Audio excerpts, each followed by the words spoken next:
Donc, comme le titre de cette délibération le suggère, il est donc effectivement question de mieux connaître notre territoire en termes de déplacement. Et c'est important, monsieur le Président de la communauté de Béarn-des-Gaves et de ses acolytes, puisque nous avons pris des chemins différents tout à l'heure et nous avons vu que nous avons eu un décalage d'une vingtaine de minutes. Donc la prochaine fois, vous me suivrez plutôt que de partir de votre côté. Mais plaisanterie mise à part, j'ai l'honneur d'animer la conférence au sujet des mobilités. Et donc, tout le monde a assez vite convenu de l'idée de mieux connaître notre territoire. Quelles sont les habitudes de déplacement de nos concitoyens? Quelles sont les habitudes aussi en termes de déplacement, notamment touristique? Et vous verrez qu'on a donc des outils pour regarder tout cela. Un autre enjeu, c'est bien évidemment la question de la voie du Béarn et du Pays de Béarn dans les grandes infrastructures. Que voulons-nous faire de ce territoire? Quelles infrastructures voulons-nous? Quel poids avons-nous ensemble, par exemple dans le cadre des plans État-région et de déplacement? Un se termine. Monsieur le maire de l'Escar est très attaché, je le sais par exemple, à la question d'une desserte ferroviaire. Mais le plan État-région arrive à la fin et nous n'aurons pas eu grand-chose.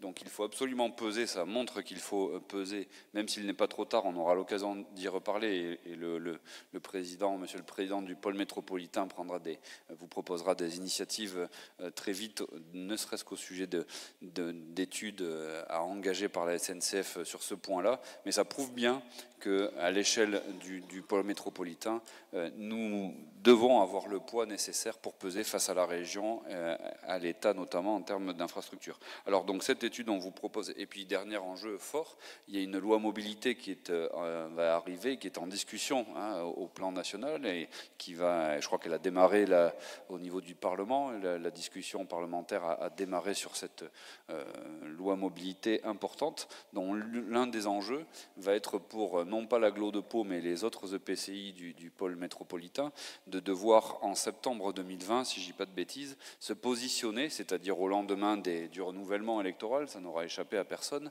Donc très rapidement, il faudra se positionner quant à l'exercice de d'une compétence transport. Or, se posent des questions à la fois juridiques, des questions de versement transport, donc de fiscalité, qui ne sont pas négligeables.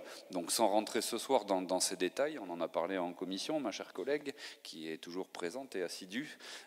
Donc, il y a effectivement de vrais sujets et il nous paraît tout à fait opportun d'en discuter à l'échelle du pôle métropolitain pour peut-être demain harmoniser des choses, en tout cas bien comprendre les enjeux. Alors pour avoir toutes les données nécessaires à toute prise de décision et en tout cas toute élaboration de stratégie, nous vous proposons donc de lancer cette mission de collecte et d'études en 3 phases. D'abord, la première phase, c'est de récupérer et rassembler l'ensemble des données existantes sur le territoire ou auprès d'acteurs qui sont autour de nous. Deuxièmement, d'acquérir des données, notamment en termes touristiques, c'est très intéressant avec les données issues en l'occurrence d'Orange et des téléphones portables, puisque vous savez qu'on est tous tracés et que donc les opérateurs de téléphonie sont capables de faire des choses assez poussées en termes de statistiques et tout à fait intéressantes, notamment, je le redis, en termes touristiques. Et puis, troisièmement, une fois qu'on aura toutes ces données collectées, on vous propose de bâtir ce qu'on appelle des cahiers d'acteurs, en tout cas voilà, un petit recueil d'idées, de stratégies qui pourraient être mises en place en termes de mobilité et de transport pour notre EPCI. Alors, dans ce cadre-là, le Pays de Béarn pourrait être amené, si vous en êtes d'accord, à financer une vingtaine de journées d'études à l'ODAP. Et le président du syndicat Pau Béarn Pyrénées Mobilité, avec qui j'en ai parlé, est heureux d'offrir 80 journées au pôle métropolitain pour pouvoir conduire ces études et faire avancer la connaissance déterminante de ces données pour bâtir de futurs projets, qu'ils soient en termes d'attractivité, de développement économique ou autre. Il faut d'abord se connaître et c'est ce que l'on vous propose dans le cadre de cette délibération.